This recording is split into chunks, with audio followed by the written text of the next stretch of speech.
Assalamualaikum warahmatullahi wabarakatuh.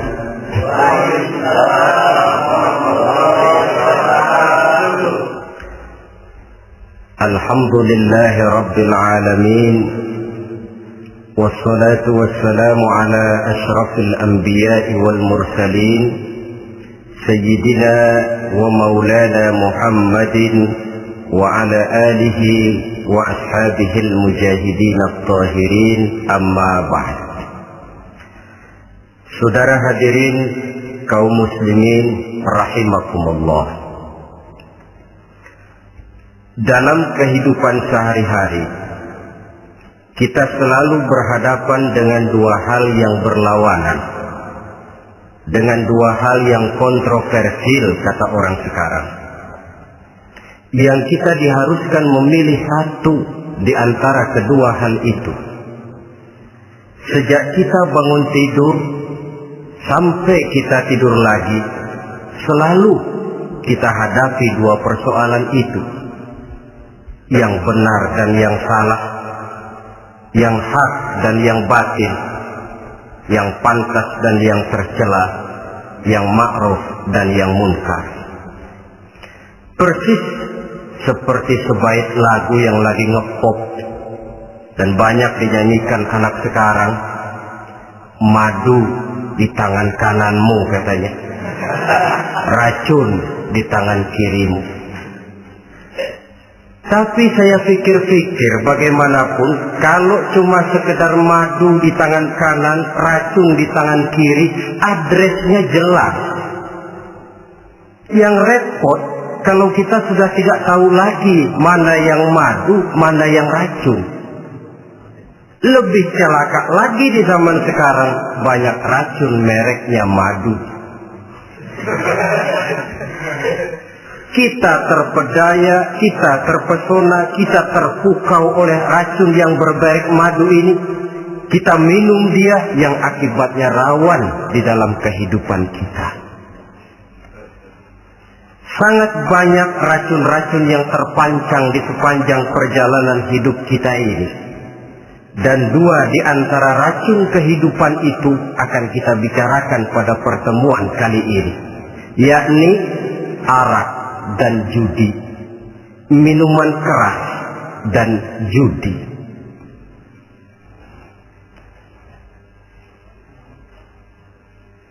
Sebagai yang kita maklum bahwa Islam bertujuan memelihara kemuliaan manusia yang diciptakan fi ahsani taqwim, dalam bentuk yang paling sempurna. Arak atau minuman keras jelas merupakan hal yang merusak dari berbagai aspek kehidupan, entah kesehatan tubuh, entah pertumbuhan akal, ketentraman rumah tangga, ketentraman masyarakat, bangsa dan negara. Cobalah sejenak kita adakan penyelidikan. Kalau masuk kita ke dalam penjara, melihat sel-sel di sana, berapa banyak yang mendekam di sel karena urusan minuman keras. Masuk kita ke rumah sakit, berapa banyak yang dirawat akibat minuman keras, akibat stres yang dialaminya. Berapa banyak rumah tangga berantakan, berapa banyak pembunuhan terjadi, pemerkosaan terjadi akibat daripada minuman keras ini. Yang paling ironi kalau dia sudah menyerang anak-anak muda kita. Padahal kita tahu remaja, pemuda adalah bentuk miniatur daripada kehidupan suatu bangsa. Akan bagaimana warna Indonesia 20, 30, 40 tahun yang akan datang, remaja dan pemuda kita jawabannya. Bahkan dari segi agama pun, akan bagaimana warna Islam di Indonesia 20, 30 tahun yang akan datang, remaja itu pula jawabannya. Karena itu tidak terlalu berlebihan kalau saya berkata bahwa untuk menghancurkan Islam di Indonesia ini tidak perlu menghancurkan pondok pesantren, tidak perlu menutup masjid, melarang pengajian, menyegel musola, tidak perlu.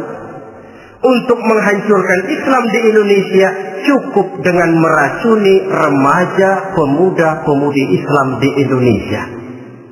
Kalau mereka sudah diracuni, dijauhkan dari agamanya, masalahnya tinggal menunggu pergantian generasi. Maka yang jadi pilot proyek jelas remaja, pemuda, termasuk dengan menanamkan pengaruh minuman keras. Ditanamkan ke tengah remaja kita ini untuk jauh dari tuntunan agama. Hei pemuda-pemuda Islam, kalau kau mau jadi pemuda modern, jangan dekat-dekat ke masjid. Masjid khusus 60 tahun ke atas. Sepertinya di depan masjid itu ada papan pengumuman masjid khusus 60 tahun ke atas. Baca Quran kolot. Seiring dengan itu lalu modernisasi diartikan dengan westernisasi. Kau tidak akan bisa jadi pemuda modern sebelum semua yang datang dari barat kau telan mentah-mentah. Kau harus bisa bergaul seperti orang barat, berumah tangga macam orang barat, makan minum seperti orang barat. Kalau nyanyi lagu barat yang orang lain nggak ngerti, kamu juga nggak tahu.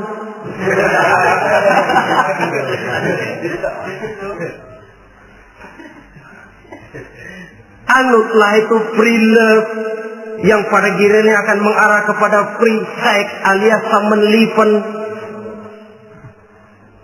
Hisaplah itu ganja, morfin, narkotik.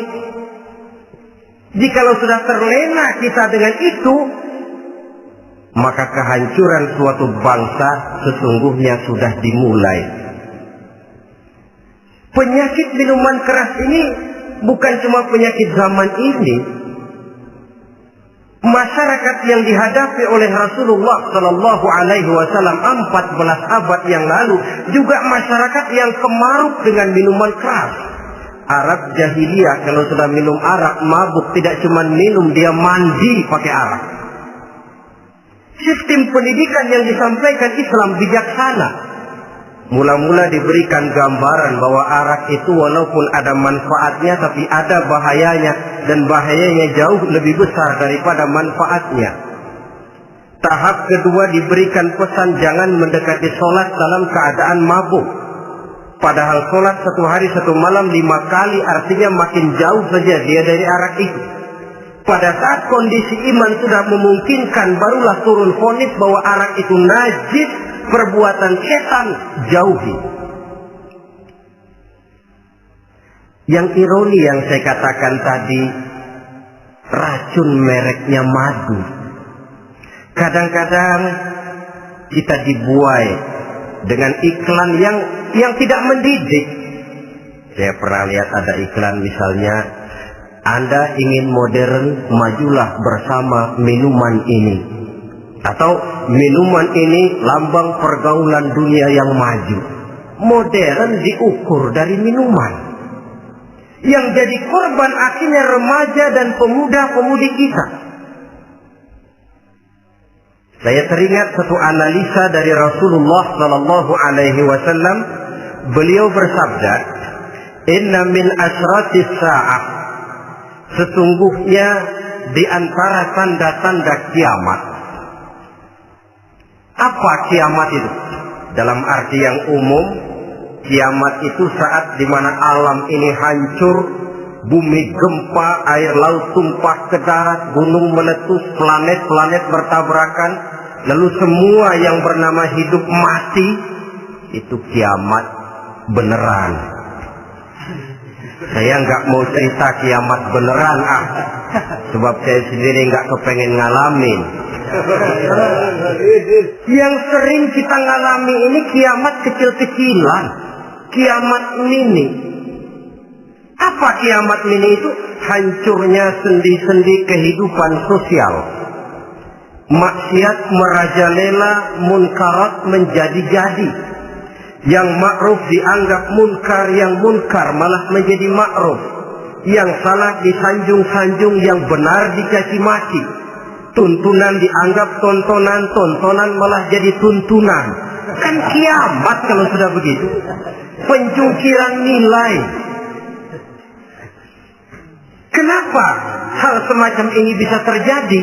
Penyebabnya kata Nabi, pertama ayyurfa'al ilmu. Ilmu diangkat oleh Allah. Bagaimana cara Allah mengangkat ilmu dan apa maksudnya itu? Allah mengangkat ilmu itu, saudara, caranya pertama dengan mewafatkan ulama. Makin banyak ulama wafat, makin banyak ilmu ditarik. Yang kedua, kurangnya minat orang untuk belajar agama. Kalau sudah klop macam itu, artinya agama sudah disudutkan ke pojok-pojok kehidupan. Agama cuma sekedar tinggal dekorasi. Agama cuma seminar, cuma kongres, cuma muktamar. Tapi bahwa agama merupakan realita dalam kehidupan, itu tidak pernah terwujud. Kalau ulama sudah tiada, minat orang belajar agama berkurang, maka ajaran Allah tidak lagi didenungkan orang.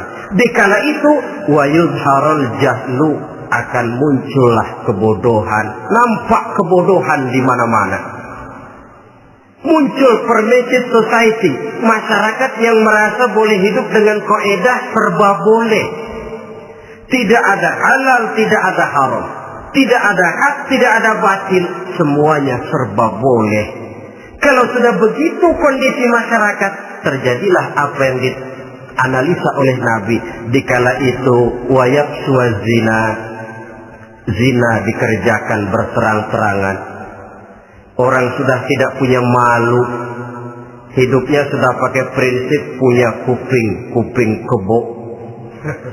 Punya muka tembok. Punya kulit badak. Kalau juga dikasih tahu, malu dong kau tinggal serumah belum nikah. Malu sama siapa? Masyarakat. Allah, masyarakat cuek aja.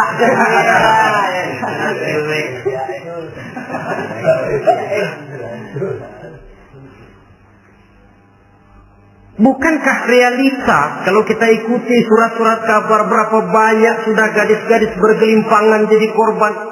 Berapa banyak bayi-bayi yang lahir ke alam ini tanpa harus tahu kemana dia mesti manggil bapak, yang akhirnya mengalami keterakisan, dimasukkan ke dalam kantong plastik, dibuang ke tempat sampah. Kalau itu sudah terwujud, muncul efek negatif yang kedua, wa yushrabal khamr, arak, minuman keras jadi kebanggaan. Anak muda belum nyohor kalau belum bisa mabuk. Yang nggak mabuk dianggap kolot. Kampungan loh. Bikin malu baru kena segelas aja udah miring. Cengeng. Temen kita hebat sampai nyungsep di got. Yang nyungsep hebat. Ya, kalau cuma yang hancur kehidupan pribadi. Tapi kalau sudah menyangkut masa depan, yang berarti masa depan suatu generasi adalah merupakan masa depan daripada suatu bangsa. Begitu kerasnya Islam ini melarang minuman keras, sampai bukan cuma sekedar meminumnya saja yang diharamkan, tetapi juga dilarang mengimportnya, memproduksinya, membuka warung yang menjual minuman keras atau bekerja di tempat penjualan minuman keras. Ada juga yang nyerempet-nyerempet, Pak, kalau sedikit kan nggak apa-apa, nggak mabuk ini. Nah, saya ingatkan hadis Nabi diriwayatkan oleh Imam Ahmad, Abu Daud dan Tirmidzi. Nabi bersabda, "Ma askara katsiruhu faqaliluhu haramun." Apa yang banyaknya menyebabkan mabuk, sedikitnya pun tetap haram hukumnya. Memang barangkali mungkin ada manfaatnya, tetapi bahayanya jelas lebih besar ketimbang manfaat yang bisa timbul daripada jenis minuman keras itu sendiri. Dalam hadis lain Nabi pesankan, "Man kana yu'minu billahi wal yaumil akhir fala yaq'udu ala ma'idatin taduru 'alaiha al-khamru. Siapa yang beriman kepada Allah dan beriman kepada hari akhirat, jangan dia duduk di dalam satu pertemuan yang di dalam pertemuan itu diedarkan minuman keras. Masuk ke dalam lingkungan macam itu saja tidak diperkenankan. Kenapa? Asyariku fi syarri syarrun. Bersekutu dengan kejahatan, jahat juga hukumnya. Semalam kamu mabuk ya? Enggak, temen. Saya cuma ngebeliin aja kok. Apalagi ngebeliin.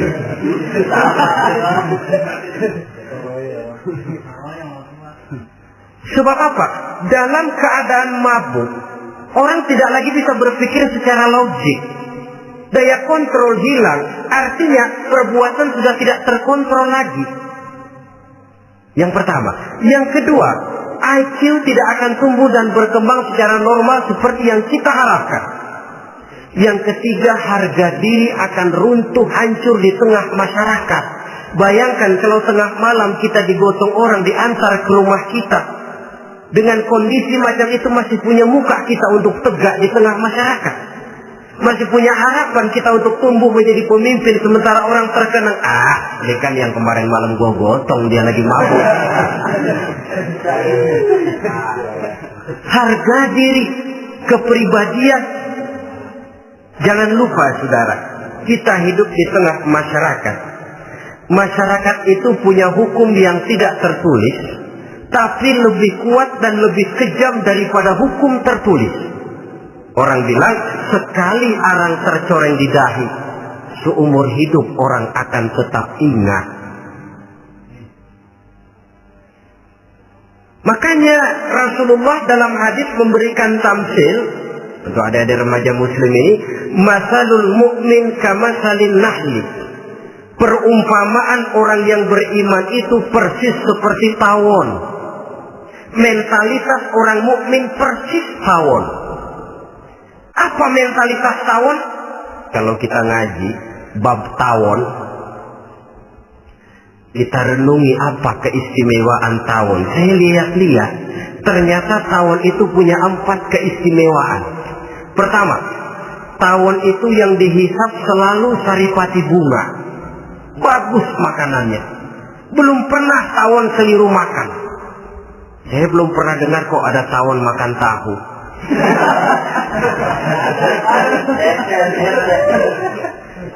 Yang dimakan selalu saripati bunga. Artinya apa? Orang mukmin perutnya itu perut selektif. Yang dimakan yang baik-baik, yang diminum yang baik-baik. Yang baik menurut agama itu adalah yang halal, thayyibat. Perutnya selektif, bukan perut asbab. Kalau asbab puntung apa saja masuk ke dalamnya. Tapi mukmin perutnya ini selektif. Daging kambing masuk, tahu masuk, kangkung masuk, kodok minggir. Air kelapa minum, kopi minum. Tapi kalau sudah berbau minuman keras, minggir. Sebab apa? Makanan dan minuman yang kita masukkan ke dalam perut besar ini akan digiling dalam perut besar, akan melahirkan energi, menggerakkan sel-sel pembuluh saraf. Kalau makanan dan minuman itu terdiri dari yang haram, energi yang ditimbulkan olehnya energi yang haram, mempengaruhi sel-sel pembuluh saraf. Orang akan cenderung berpikir yang haram kalau terlalu sering memakan makanan haram. Kalau sudah berpikir kepada yang haram, perbuatan pun akan mengarah kepada yang haram juga.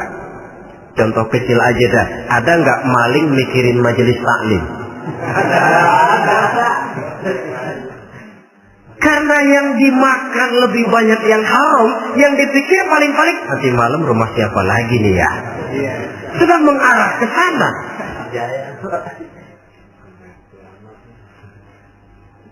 Saripati bunga yang dimakan tawon itu.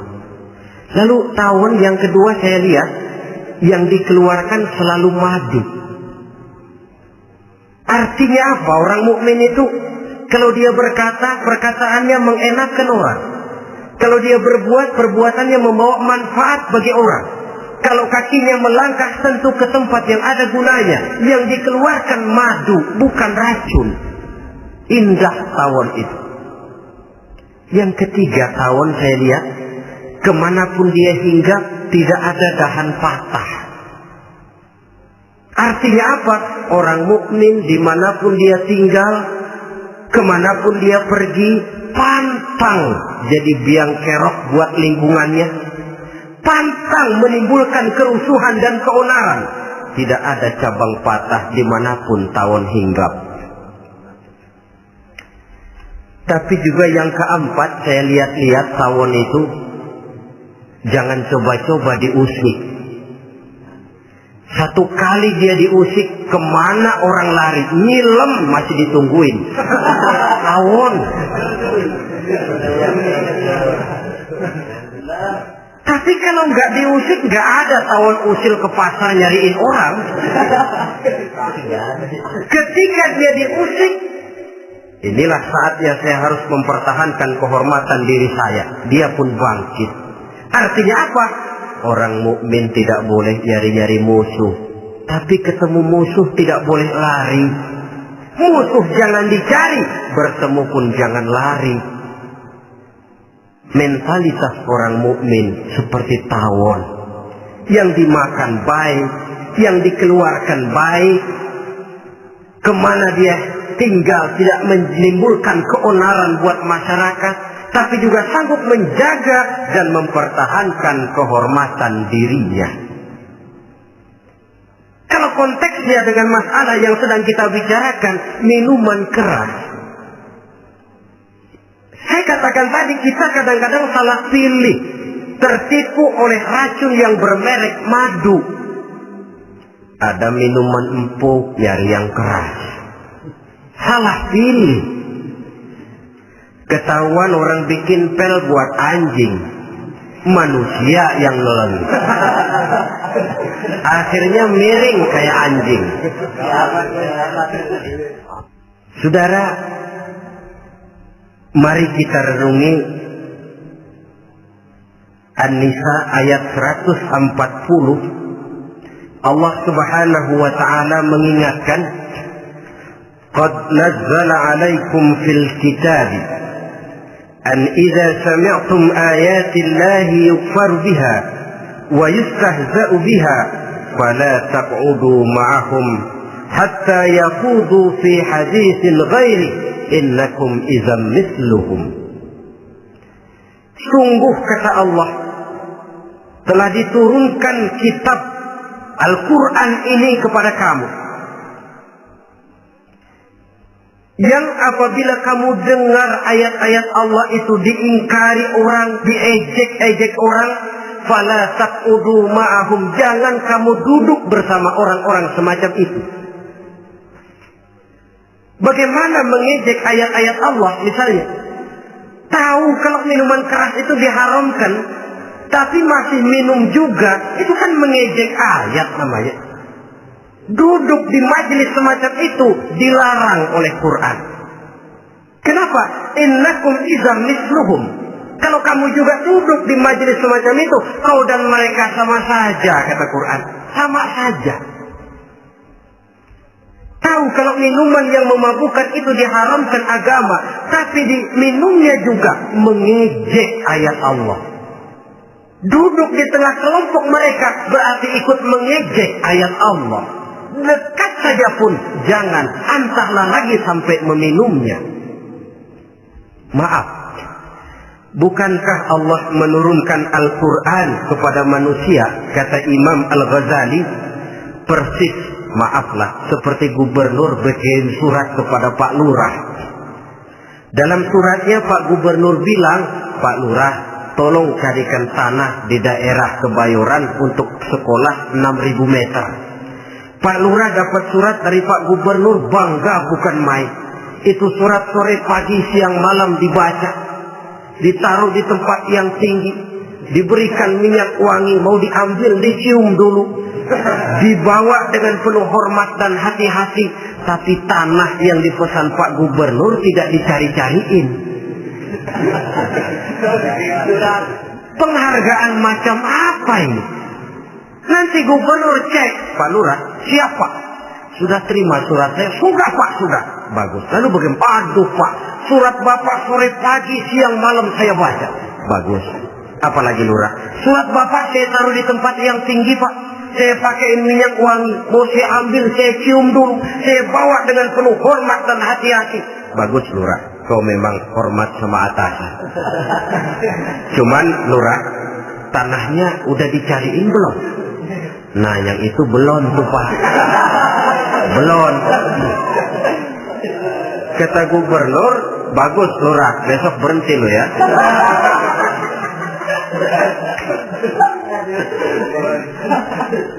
Membacanya memang penting. Al-muta'abbad bitilawatihi, beribadah dari sebab membacanya. Tapi setelah kita baca, kita tahu isinya. What next? Mau apa kita dengan isinya itu? Jangan yang kita baca kita injak-injak.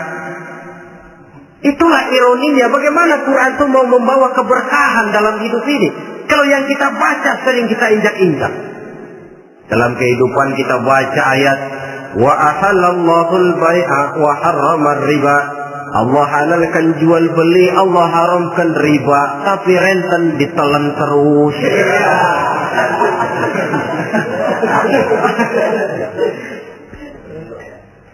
Kita baca ayat wa'tasimu bihablillahi jami'an wa la tafarraqu. Berpegang teguhlah kamu kepada tali Allah, jangan bercerai-berai. Tapi sesama muslim pelotot-pelototan jalan terus.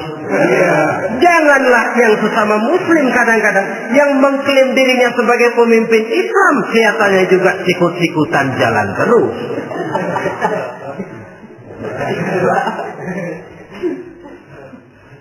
Sehingga tidak heran kalau orang bilang di bawah ngamalin ayat kursi, sudah sampai di atas ayat hilang, tinggal kursi saja yang diamalin.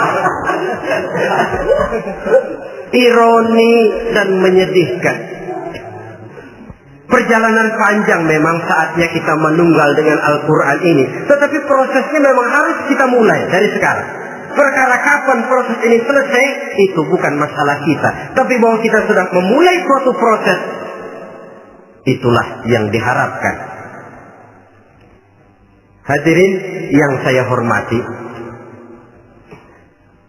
oleh karena kerasnya peringatan Islam terhadap minuman keras, pernah satu hari seorang lapor kepada Khalifah Umar bin Abdul Aziz bahwa ada sekelompok orang berkumpul meminum minuman keras.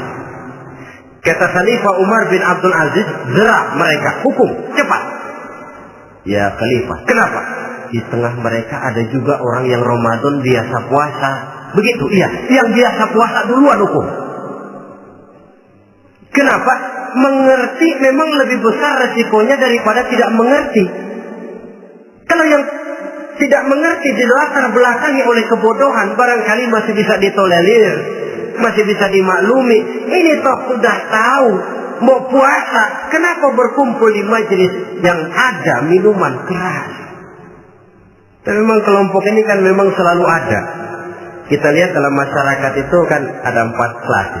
Pertama, ada orang yang tahu perintah dan tahu larangan. Ini the first class, kelompok terbaik. Perintah tahu dia kerjakan, larangan tahu dia jauhi. Ini orang terbaik. Yang kedua, ada orang tahu perintah tapi tidak tahu larangan. Perintah tahu, larangan tidak tahu. Sholat mau, puasa mau, zakat fitrah bayar, nyolong mau, mabuk ayo.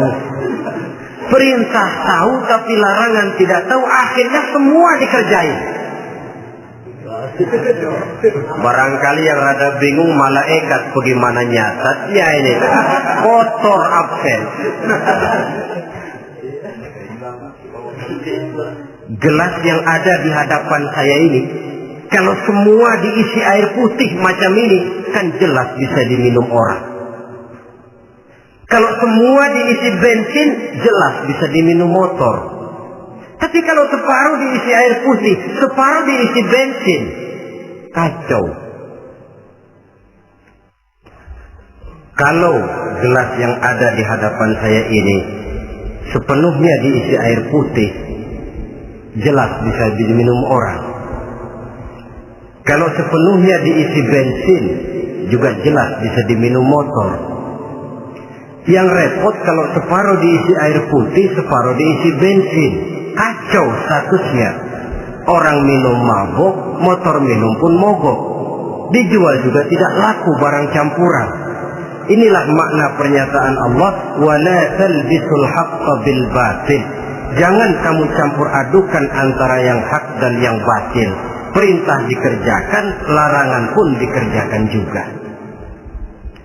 Kelompok ketiga, ada pula manusia yang tahu larangan tapi tidak tahu perintah. Larangan tahu tapi perintah tidak tahu. Jahat sama tetangga tidak, mencuri tidak, mabuk tidak, zina tidak, sholat tidak, puasa tidak, polos, semua serba tidak. Dan yang terakhir, kelompok keempat, perintah tidak tahu, larangan pun tidak tahu. Ini masuk kelompok makhluk gratis. Misalnya kambing, ayam, kerbau, itu kan makhluk-makhluk yang memang perintah tidak tahu, pun larangan juga tidak tahu. Nah, dalam hubungannya dengan ini, saya mengajak, marilah kita berusaha sekuat mungkin menjauhkan diri dari minuman keras yang jelas bahayanya dengan hidup tidak jauh dari bimbingan agama. Hadirin kaum muslimin rahimakumullah. Kawan seiring dan sejalan dari minuman keras, judi namanya. Saudara kembar barangkali. Yang satu sering menimbulkan yang lain, tetapi bukan tak jarang keduanya berjalan berdampingan. Posisi judi dan arak ini dalam Quran sama bahayanya. Apa sebab? Mentalitas judi adalah mentalitas sirkel, lingkaran setan. Artinya yang menang biasanya ketagihan, yang kalah biasanya penasaran. Ini yang menyebabkan orang tidak mau berhenti. Kalau dia menang, dia ingin mencoba untuk menang dalam jumlah yang jauh lebih besar lagi. Kalau dia kalah, dia penasaran, kenapa hari ini kalah? Barangkali sial, besok malam saya tebus. Mental semacam ini memang sulit untuk berhenti. Kenapa judi diharamkan dalam Islam? Pertama, seorang muslim di dalam berusaha mencari harta, dia harus mengikuti sunnatullah. Kata kita orang muslim, hukum alam kata orang sekarang, natural of law bahasa kerennya. Berusaha menurut hukum kausal, memasuki rumah dari pintunya, menunggu suatu akibat dari sebab yang kita lakukan. Bahwa kalau begini mesti begitu. Karena kita memang terikat oleh permainan yang disebut hukum alam ini. Hidup bukan undian, jangan mengharap untung besar tanpa mau peras keringat. Satu pagi Khalifah Umar bin Khattab radhiyallahu an masuk ke masjid. Beliau lihat ada orang sedang berdoa khusyuk betul. Ditunggunya 2 menit, 3 menit, sampai 10 menit lebih belum juga selesai. Agak lama orang itu berdoa. Selesai berdoa, dihampiri orang itu oleh Sayyidina Umar. Beliau tanya, saudara, lagi apa tadi itu? Berdoa ya Khalifah. Minta kepada Allah? Tentu minta kepada Allah. Minta apa? Minta rezeki. Sudah lama? Dari tadi habis sembahyang subuh. Dapat? Belum. Ya memang kata Sayyidina Umar, inna sama la tumtiru zahaban wala fiddatan. Langit itu tidak mungkin akan menghujankan emas, tidak mungkin pula menghujankan perak. Jadi orang dilarang duduk bermalas-malas menunggu keajaiban yang datang dari langit. Karena memang hidup ini bukan undian. Jadi jangan mengharap untung besar tanpa mau keras keringat. Di dalam berusaha kita terikat oleh sunnatullah. Kalau begini sebab penyebabnya, akan begini akibat yang ditimbulkannya. Yang kedua, Islam menjadikan harta manusia itu sebagai benda berharga yang dilindungi. Mengambilnya dengan judi termasuk memakan harta orang lain dengan cara yang batil. Yang ketiga, judi itu sendiri dapat menimbulkan permusuhan dan pertentangan antara para pemain itu sendiri. Meskipun kelihatannya kompak duduk dalam satu meja yang saling berhadap-hadapan, yang kalah kelihatannya pasrah, tetapi kan itu cuma kulit permukaan. Batinnya bagaimanapun juga yang kalah itu tetap mendendam. Sedangkan yang kalah di samping mendendam juga mengomel, mencaci mungkin ya lawan bermainnya, ya mungkin juga dirinya sendiri. Dan yang keempat, judi itu merusak aktivitas hidup, membuat orang membuang waktu dengan tidak terasa, dan yang pada gilirannya melupakan orang kepada tanggung jawab. Wah, kalau sudah memegang kartu, konon kabarnya, saya sendiri alhamdulillah belum pernah, lupalah orang anak, lupalah orang kepada istri, lupalah orang kepada tanggung jawab. Waktu pun berlalu tanpa terasa.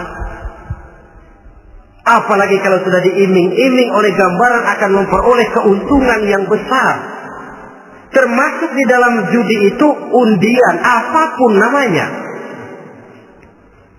Yang usaha ke arah ini seharusnya tidak dipermudah, walaupun dengan embel-embel dana kemanusiaan, sumbangan sosial. Saya tidak begitu yakin, saudara, bahwa bangsa Indonesia ini sudah begitu menipis rasa kemanusiaannya, sehingga untuk berlaku sosial mesti diimbangi dengan hadiah sekian juta rupiah.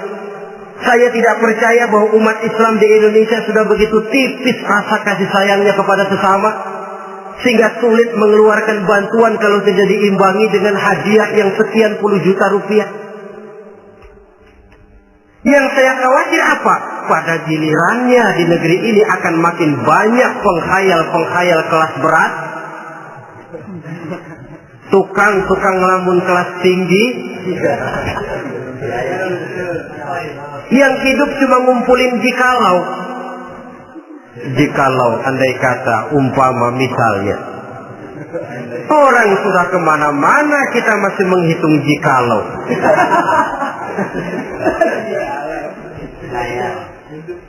Orang boleh saja mengharap burung terbang tinggi, tapi punai di tangan jangan dulu dilepas.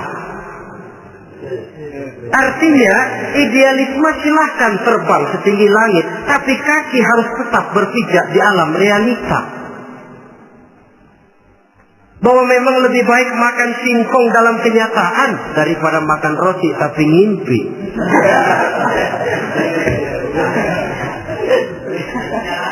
Kadang anaknya menangis, Pak minta jajan, ada uang 200 rupiah. Sudahlah sabar, kau jangan jajan, nanti bapak beliin kalau tembus 100 juta nih. Akhirnya yang 100 juta tidak, anak pun kelaparan. Bukankah akan jadi masalah bagi semuanya? Belum lagi rasa sayang kepada harta yang sudah dia miliki, entah itu tanah, rumah, kendaraan. Kalau sudah kadung kalah di meja judi, hilang rasa sayang kepada benda itu. Ada rumah-rumahnya dilelang, ada kendaraan-kendaraan jadi taruhan, ada jam tangan pun copot tanpa terasa. Maka berapa banyak rumah tangga berantakan, istri minta cerai, orang jadi nekat merampok, orang jadi nekat mencuri, korupsi kalau dia pejabat. Akibat apa ini? pengaruh yang namanya judi. Saudara kaum muslimin, ma'asyiral muslimin rahimakumullah. Itu sebabnya di dalam surah Al-Maidah ayat 90 Allah menekankan, innamal khamru wal maisir wal ansab wal azlam rijsun min amali syaitan fajtanibuhu la'allakum tuflihun. Sesungguhnya arak, judi, berhala, mengundi nasib itu rijsun. Ya Allah, jarang benar Quran menggunakan kalimat rijsun. Rijsun ini sudah merupakan puncak kekotoran. Bapak moyangnya najis, itu rijsun. Rijsun, kotor. Sudah kotor ditambah pula min amali syaitan, pekerjaan setan. Wajtanibuhu, jauhi. Jangan sampai main, dekat saja tidak boleh, jauhi. La'allakum tuflihun, jikalau kamu mau menjadi orang-orang yang beruntung. Sejarah tidak pernah mencatat ada orang jadi miliuner karena judi. Sejak David Rockefeller sampai Aristotle Onassis, orang-orang kaya top di dunia, mereka kaya bukan karena judi, tapi karena kemauan peras keringat banting tulang, mau memulai sesuatu dari kenyataan yang real di depan mata. Sebab apa? Hidup ini memang perjuangan. Janganlah kita ingin hidup dengan satu prestasi, ingin tetap hidup seperti apa adanya sekarang ini saja, toh kita harus berjuang. Apalagi ingin hidup lebih baik, lebih terhormat, lebih mudah. Hidup perjuangan. Perjuangan berarti pengorbanan.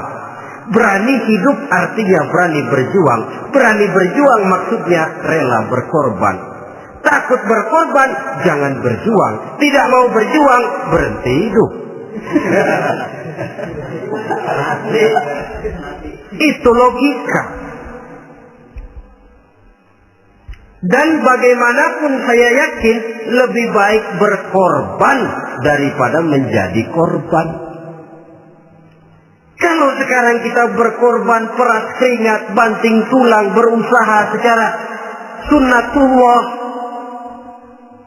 untuk menghidupi anak, istri, keluarga, pada satu saat kita tidak akan menjadi korban kebrutalan anak-anak kita sendiri.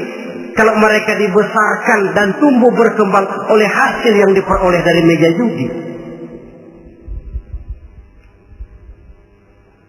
Ayat 91 Al-Maidah ini lebih memperkuat lagi. Kalau itu arak, judi, berhala, mengundi nasib adalah perbuatan setan, sebenarnya setan mau apa sih? Ayat 91 menegaskan, innama yuridu syaitanu ayyuqi'a bainakumul adawata wal baghdha'a fil khamri wal maisir. Yang dimaui setan itu tidak lain supaya dengan arak dan dengan judi timbul rasa permusuhan, sikap memusuhi, saling marah di antara kamu. Coba, biasanya dalam meja judi sudah loyo, waktu juga sudah berlarut-larut. Yang menang mau berhenti, apa yang kata yang kalah? Berhenti dah, gua wacok loh. Enak bener, gua lagi kalah, lu berhenti. Coba, kira-kira kapan akan selesai permainan? Akan timbul permusuhan, akan timbul rasa dendam, kesumat yang ditanamkan oleh setan. Karena memang baik arak, baik judi, baik berhala, baik mengundi nasib, itu semua permainan-permainan setan yang diberikan kepada kita untuk kita ikut andil bermain di dalamnya. Tatkala kita ikut terkena jerat setan, tertawalah mereka. Kenapa? Oh, makin banyak teman saya di neraka. Maaf, setan itu kan sudah tahu vonisnya. Ketika dulu di dengkotnya yang namanya iblis terusir dari surga, itu bikin semacam perjanjian dengan Allah. Tuhan, kenapa ini? Gara-gara Adam saya terusir dari surga. Maka sejak saat ini Adam dan seluruh keturunannya adalah musuh bebuyutan saya. Saya akan gelincirkan mereka dari jalan. Silahkan iblis, goda mereka. Tapi kau tidak akan mungkin bisa menggoda mereka kalau hamba-hambaku itu menjadi hamba yang ikhlas. Hanya hambaku yang ikhlas yang tidak mungkin kamu goda. Yang lain barangkali bisa. Sejak saat itulah iblis memproklamirkan permusuhan. Dan dia sudah tahu betul vonisnya neraka. Tugasnya sekarang bagaimana mengumpulkan teman sebanyak-banyaknya ke dalam neraka. Hamba Allah saja yang tidak tergelincir kepada minuman keras dan judi. Hamba Allah yang ikhlas itu bagaimana? Yang ikhlas menjadi hamba Allah dalam arti kata dan perbuatannya memang mencerminkan bahwa dia hamba Allah. Maaf, di zaman sekarang ini kan banyak orang cuma berkata saya hamba Allah mulutnya, tapi perbuatannya membuktikan dia hamba setan, hamba dunia, hamba harta, budak jabatan, budak nafsu. Tidak sesuai antara ucapan dan perbuatan. Sebab itu kata-kata hamba Allah kalau keluar dari mulut manusia itu murah. Soalnya ngaku siapapun bisa. Tapi diakui atau tidak, ini yang kita belum tahu. Ada juga orang berdalih, saya kan masang kalau dapat nanti mau nyumbang masjid.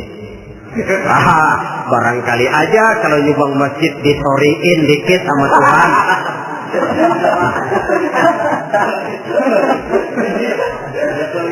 Apa bisa begitu? Saudara, kita tidak mungkin mencuci kain dengan air najis. Innallaha thayyibun, kata Nabi, la yaqbalu illa thayyiba. Allah itu baik dan hanya menerima yang baik. Bahwa dalam Islam tujuan yang baik harus dicapai dengan prosedur yang baik. Bahwa niat menyumbang masjid bagus, tapi hasil daripada judi atau undian tidak akan menyampaikan kita kepada tujuan itu. Tidak boleh mencuri kain walaupun niatnya untuk sholat. Kalau nyolong kain niatnya buat sembahyang, dimaafin kali. Walaupun sholatnya sah, mencuri kainnya tetap saja dosa. Islam tidak menghalalkan segala cara untuk mencapai suatu tujuan. Bahwa tujuan yang baik harus dicapai dengan cara yang baik juga. Dan penyakit judi ini juga bukan penyakit baru.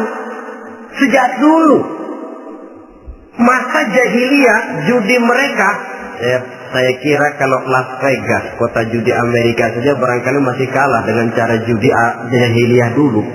Mereka kalau sudah judi itu uang. Habis uang, ada punya tanah pasar, taruhan. Habis tanah, ada rumahnya dipasang. Apalagi yang ada, ternak unta dipertaruhkan. Harta habis, rumah ludes, kebun binasa, ada istri juga dipasangin. Judi.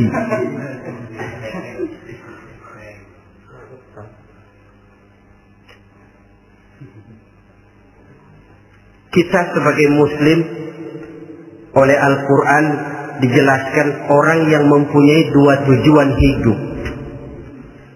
Pertama tujuan jangka pendek, yang kedua tujuan jangka panjang.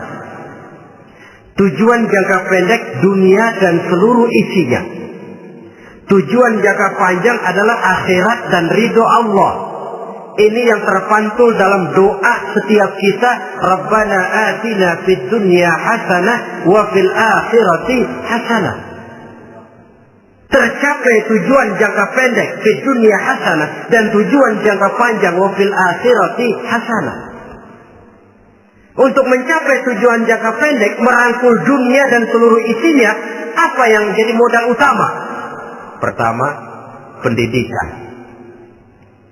Makin tinggi jenjang karier pendidikan yang kita tempuh, rasa-rasanya makin mudah menjangkau dunia dan isinya.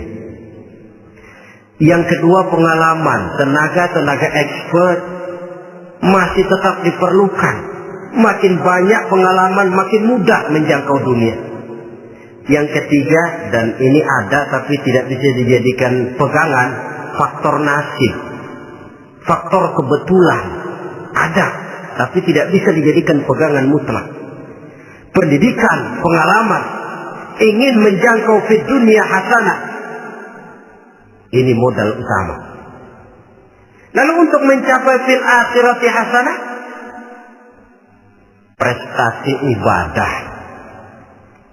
Bagaimanapun tinggi pangkat dan jabatan kita, bagaimanapun banyak gelar kita sandang, tanpa prestasi ibadah, nol besar kita dalam pandangan Allah. Itu sebabnya kita sholat.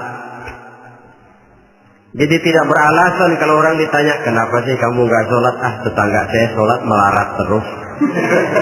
Memang sholat itu bukan untuk mencari uang kok. Kalau ada orang yang rajin sholat, rezekinya kelihatan lancar, itu cuma sekedar persekot. Uang muka, cashnya tetap di akhirat nanti. Efeknya apa? Karena kita punya tujuan jangka panjang, mengharap ridho Allah di akhirat. Cara kita mencapai tujuan jangka pendek dibatasi oleh pertanyaan, Allah ridho apa enggak? Kita cari uang, tapi pertanyaan pokok, Allah ridho enggak cara ini? Kita mengejar kedudukan, tapi Allah ridho enggak dengan cara ini? Ini yang menyebabkan kita lantas tidak lalu menghalalkan segala cara. Yang penting tujuan tercapai cara apapun halal. PKI. Kan cuma PKI yang berprinsip asal tujuan tercapai cara apapun halal. Dan kita sudah sepakat PKI dan seluruh ajarannya tidak berhak hidup di bumi Pancasila ini. Cuma jangan sekedar PKI-nya dikutuk tapi ajarannya dipakai.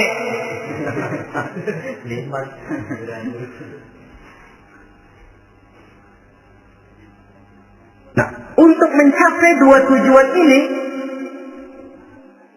Islam mengajarkan sistem keseimbangan.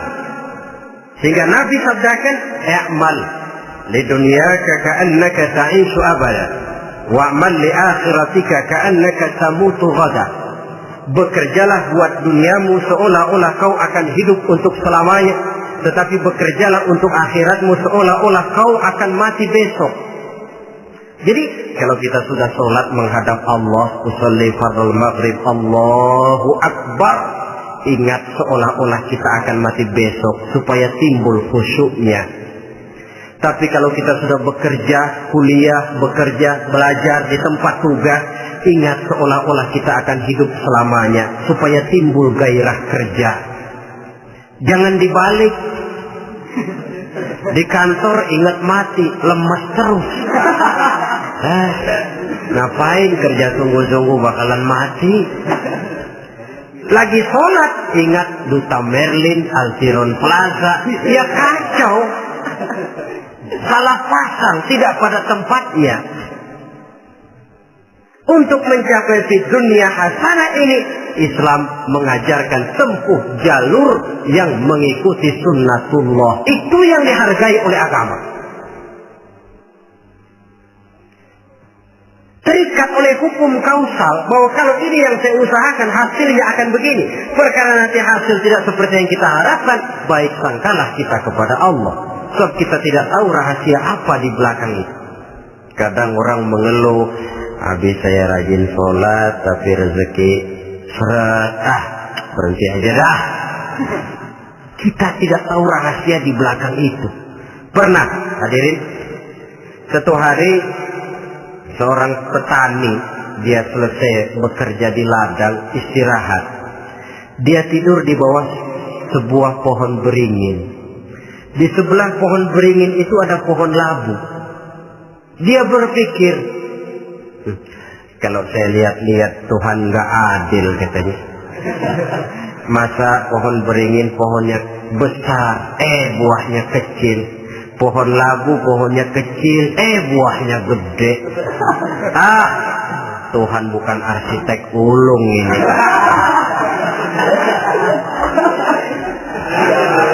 Mestinya supaya enak dilihat, beringin yang pohonnya besar buahnya sebesar buah labu. Pohon labu yang pohonnya kecil buahnya kecil saja sebesar buah beringin. Tidak adil Tuhan.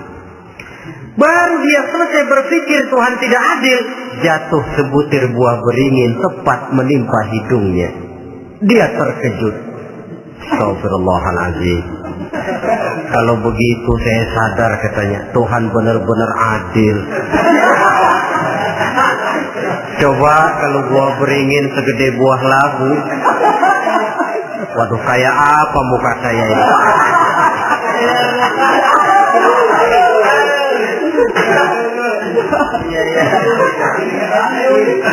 Baru terbuka pandangan matanya setelah berhadapan dengan kenyataan. Baru keluar respek. Allah benar-benar adil. Padahal semenit yang lalu dia masih berkata, Tuhan bukan arsitek ulu. Tapi semenit kemudian setelah berhadapan dengan kenyataan yang real dia hadapi, oh, Allah benar-benar adil.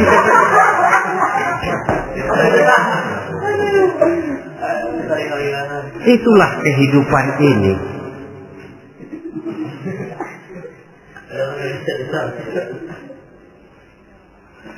Saudara hadirin yang saya hormati, karena itu baik arak, baik judi, dua-duanya merupakan bahaya laten yang tidak hanya mengancam kehidupan agama, tetapi juga masyarakat, bangsa dan negara, apalagi kalau sudah jatuh kepada generasi penerus. Dan yang bagaimanapun juga saya berpikir sebenarnya remaja, pemuda, pemudi kita cuma korban dari suatu sistem. Sebab ini merupakan tanggung jawab bersama. Ulama, mubalik macam saya paling wewenangnya cuma ngomong. Yang punya SK untuk memberhentikan pabrik minuman keras itu kan Menteri Perindustrian. Tangan-tangan eksekutif. Sehingga kalau Nabi katakan, Man ra'a minkum munkaran falyughayyir biyadihi wa illam yastati' fa bilisanih wa illam yastati' fa biqalbih. Apabila salah seorang kamu melihat suatu kemunkaran, termasuk minuman keras dan judi di dalamnya, rubah itu. Dengan cara apa? Kalau kau mampu dengan tangan, artinya power, kekuatan. Kalau dengan tangan tidak mampu, wah ini orang kalau gue pukul gue yang melintir nih. Umpamanya fabilisan nih, dengan lidah ngomong. Mas, saya senang sampean tinggal di sini, kampung kami tambah warga, tapi tolonglah jangan bawa pengaruh yang tidak baik. Kalau ternyata bicara pun tidak berani, fabiqalbi, cukup dalam hati, sekurang-kurangnya tidak ikut membenci kemungkaran dalam hati, itulah kadar iman yang paling lemah. Ini secara umum. Tapi kalau hadis ini kita mau adakan semacam, katakan description of job, bahasa kerennya, kita adakan pembagian tugas. Siapa yang harus merombak kemungkaran dengan power? Penguasa, pemerintah, sebab dia punya aparat. Siapa yang merombak kemungkaran dengan lidah? Ulama, kiai, mubalik, ngomong. Siapa yang hanya merubah kemungkaran dalam hati? Kita umumnya rakyat lemah ini, yang mau ngomong nggak berani tapi hati pegel. Nah, kalau sudah ada pembagian tugas semacam itu, insya Allah masing-masing akan berjalan pada relnya, dan pada akhirnya selamatlah kita, bangsa Indonesia, umat Islam pada khususnya, dari bahaya, baik bahaya minuman keras maupun bahaya judi.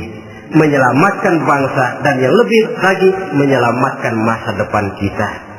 Sekianlah saudara pertemuan kita pada saat ini. Mudah-mudahan ada manfaatnya. Terima kasih atas segala perhatian. Mohon maaf atas segala kekurangan. Usikum wa nafsi bitaqwallah. Wassalamualaikum warahmatullahi wabarakatuh.